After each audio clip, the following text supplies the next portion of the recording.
Hey everyone. Let's get going quickly because I have a lot to explain to you. I've got a lot of explaining to do.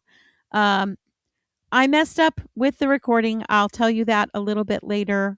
But right now, let's talk about what I used. I know most of this information is in the text at the top that you will see. But just to kind of go over it real quickly, I used the same detergent free oatmeal that I used in last week's video. Please look it up. It's the Dean Wilson video because I was inspired to continue that ocean theme by doing Dean Wilson's Seabed Soap. So I used the detergent free oatmeal, the apricot seed powder, and the Sparkle Sunshine for the first layer. Just about a quarter inch is what I poured. And then I ruffled it up a little bit. I just kind of textured it um, just kind of by bending the mold a little bit and shaking it around. And then the next layer was, of course, the seashells I put in as the oatmeal soap was still a little warm, but even where it wasn't, I still put them on there. It was just fine. They kind of stuck to it just good enough. And I then poured, oh, the seashells, real quick, were made just in the same way you saw me last week, only I added a little pink taffy to some of them. You can look that up on that same video. And then I started changing it a bit. The whole idea of it is more of a top-down seashore look. And I poured a little bit of clear first, premium crystal clear, and then I poured just a little tiny, just strips while the clear's still hot. Pour little tiny stripes or drizzles of the Key West blue and then of the peacock. And I picked up the clear again and kind of poured that around to move or marble the blues. And that is kind of the gist of marbling. You'll see a better demonstration of that um, it, coming up very soon in this video.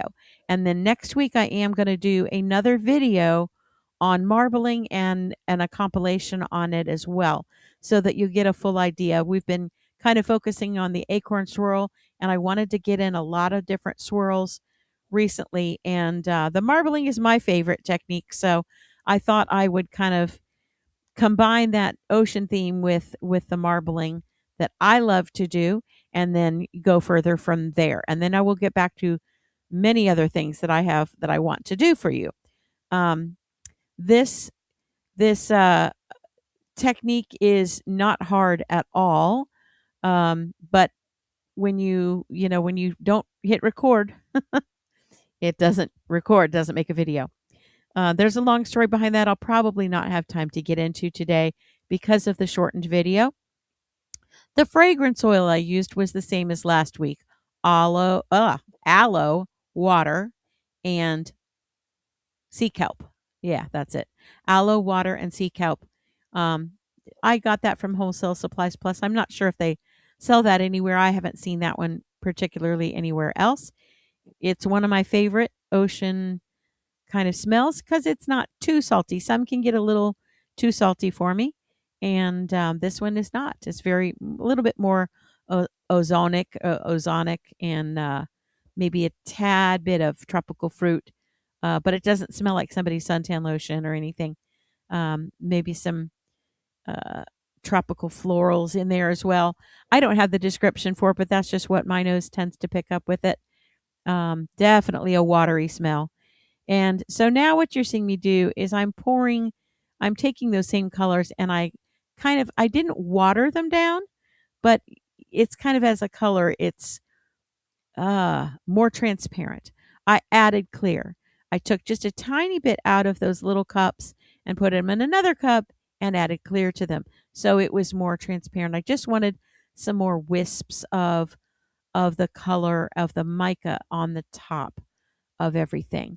And then after that set up fully, then you'll see me pouring more clear. Now this is where the real, I'm emptying these cups, kind of ignore that. I just saw a little splash of color I wanted to add into some empty spots. And then the real um, marbling comes in. And this is just, uh, it's just shea butter. It's just white soap. I don't even think I added sparkle plenty to this. It gets a little choppy on the image here, but that goes away very quickly, and you'll see what I'm doing. I'm just pouring where I poured the white. I'm trying to disturb the white a little bit without stirring it. I don't want it stirred. I just want it marbled. And this kind of moving the soap like this marbles the colors. If you're careful, if you just dump a bunch, it's not going to work. But if you're careful where you pour it and how you pour it, um, you'll get a really cool uh, effect. I think it is anyway. It's one of my favorites to do. The results are not always predictable, but you kind of learn as you go what the feel is. I'm sorry I didn't get it fully back in focus here, but that will happen in just a minute. I had to keep pouring the white because I wanted to get all this done before it even starts to set up. You really have to work quickly with this technique because you want it to flow. You want it, and you don't want it to be so hot that it flows too much because that can happen too. I can someday, well, when I do the compilation, I will point out the videos where that happened in, um, and you'll see what I mean. So a little hotter than usual. I think I probably pour the base at about 130 for doing this. So the 130, and then about the same, maybe a little bit less for the colors, whatever the colors are. And in this one, it was just like I said, just white. Um, on this portion of it. So then I poured out the rest of the clear. It was kind of gooping up on me a little, and I went ahead and poured the rest. I didn't need to do that. It didn't really add anything to it. It made it look junky, but I guarantee you, as with any of the soaps that you're using where you have little lumps and bumps and they're clear, if you pour clear over it, you're not going to see them. It disappears as it does here. This is the final topping, the final step in this one, and it's as always a clear coat for me. I like to do that especially in swirls or image, any kind of image soap, whether it's soaps with embeds. I don't do that on my loaf soaps typically because the front is you cut it differently usually for that. But I do on occasion. Of course, I had to add a little glitter, a little sparkle plenty. Um, I I don't think I added too much. Somebody else might. It does cover some of the things. I kind of figure in this type of a soap, you're looking down, and as you use the soap, it does wear away, some of the things that might cover up a shell or mask a little bit of the image that you've got. I still think it looks really cool because from the top down, you look like you're at the ocean and at the ocean side, and the white to me is the waves, but like just the foam, just the edge when you're right at the seashore, and you're maybe the just enough of the water uh, to cover your feet, maybe wading depth. I love to wade. That's one of my favorite things at the beach. Wade and look for shells. Um, uh, so this is set up now, and it goes a little in and out with the focus. Uh, I did have part of the reason I had a mess up with the recording is I do have now the monitor that I had promised so that I could see better with changing the focus a little bit when I needed to. I still think there's another problem, but that's something I'll have to address later. Um, with the focus, I think there's something going on in my camera. It keeps kind of not holding focus. So anyway, this this change of adding the monitor, it's just a TV, of adding it um, to the mix, and anytime you add another piece of equipment, there's a little learning curve here and there, and we had it set up so that it should be pretty easy for me to just plug in the HDMI cable and go from there.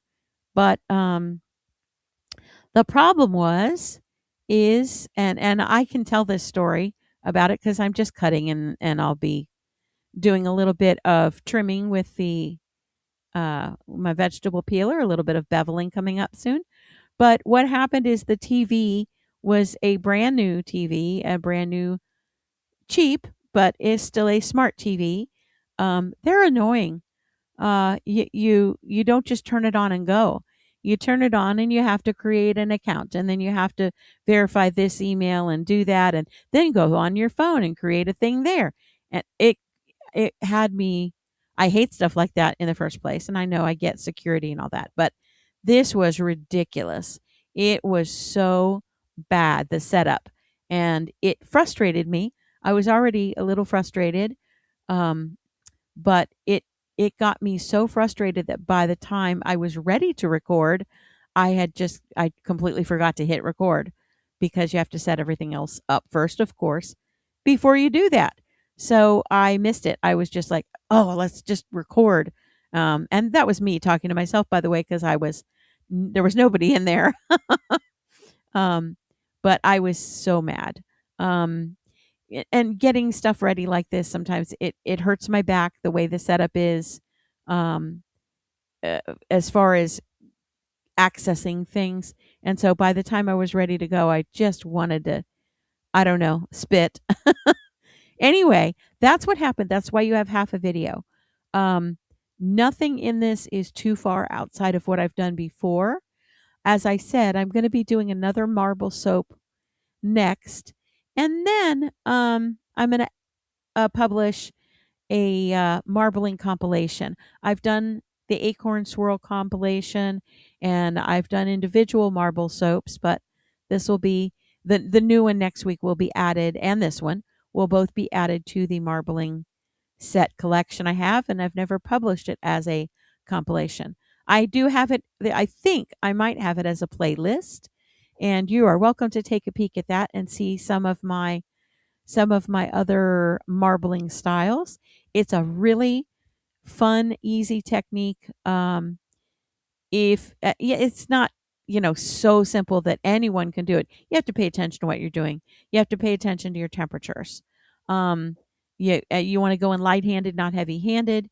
Use things like those little silicone cups are really, really handy. If you don't have silicone cups, you definitely want to at least have the long spout pitchers, which you can find anywhere on, well, not anywhere, but you can find them on Amazon quite easily. And just look for a long spout pitcher. Um, I know there's other names for them, but it'll come up with that. And you make sure it's microwavable, because this technique, for me anyway, I use the microwave. If you're using something else, then you'd have to transfer it from if you're doing it in a water bath, something like that, you'd have to transfer it yourself, which is not out of the realm of possibilities. You just want to make sure no water drips into your soap base as you're transferring that. So the individual images, as you see, are coming up. Some of them are sharp, some of them are not, some of them clear up as they go. Because, like I said, I'm still having a little bit of issues. I can see what's happening, but it doesn't always mean I can catch it in time. Sometimes it just starts going out of focus a little bit without me touching anything or moving the soap. Sometimes moving the soap does it, but I'm trying to kind of catch up to what the camera's doing. It's weird. Anyway, I love the way these came out. I think they're beautiful. This one here, I think, is my favorite. Um, I have a hard time choosing a favorite sometimes, but I really loved this peachy shell. And I think it shows up quite nicely once I get it focused. It shows up really nicely against the aquas and more QS blue in this one. Each piece is a little different because I did marble the QS blue and the peacock, which is a little more on the green side, a little more of a teal, I guess. Anyway, the white to me adds a great element, which is the marbling part, the marbling effect. It really looks like the waves on the water to me. And not deep. I'm not talking about, big cresting waves or anything like that, but by the time those reach the shore, that's what it looks like, at least to me. The little foamy edges of the waves at the shore. Um, So the sparkle, you can decide for yourself. There was a lot of sparkle plenty in the top, maybe a little more than I intended, but I love glitter so much, and I should say I'm sorry, not sorry, but I'm really not. I'm not sorry. I like it. Like I said, that's all in just the very top layer. So if you're using that soap, a lot of that will just it will wash off pretty quickly within a few uses. It's not a super shallow layer, but it's also not real thick. Each layer, typically for me in a marbled soap, is going to be somewhere between 1/8 of an inch and 1/4 about. That's about what I usually do for a marble soap. Sometimes you'll get a little bit more on the pour, like as I'm moving the soap with the clear. When I'm adding the third part of it, it's always clear, color, and clear. And the second part of the clear is always gonna add a little bit more depending on how much I need to use for that soap. Occasionally, I will take a stick and drag those colors around too, but I much prefer to do it using the rest of the clear soap or other clear soap. Um, I think there's sometimes I will use a background that's just a strict background, like this one I did the oatmeal. It's a single color. Sometimes I will swirl as the very base, the very background of it.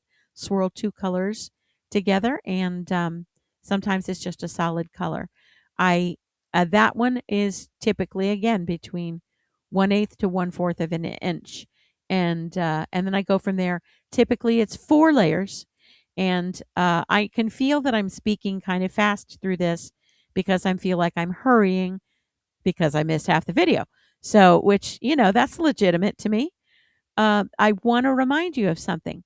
If you are watching one of my videos and you don't like the speed of it, whether it's because sometimes go way too slow because I'm a slow soaper, and that happens sometimes, or I stutter sometimes if my mouth isn't working some days or my brain isn't working.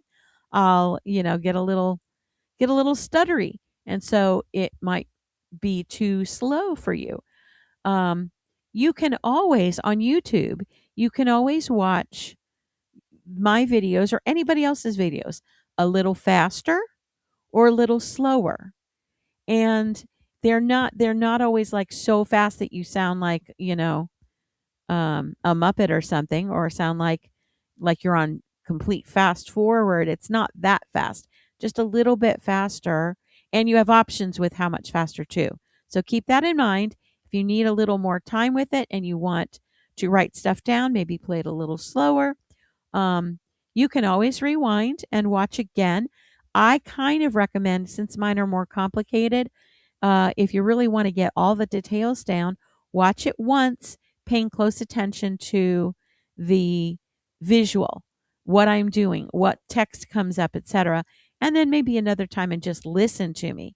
Listen more to what the words are telling you, um, whatever my words may be, stumbling or not.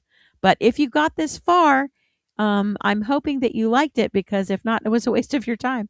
But I love the soap and I love all you guys. And I thank you so much for joining me. And I thank you for your support for my channel. I would not be here without you. You are amazing soapers and friends.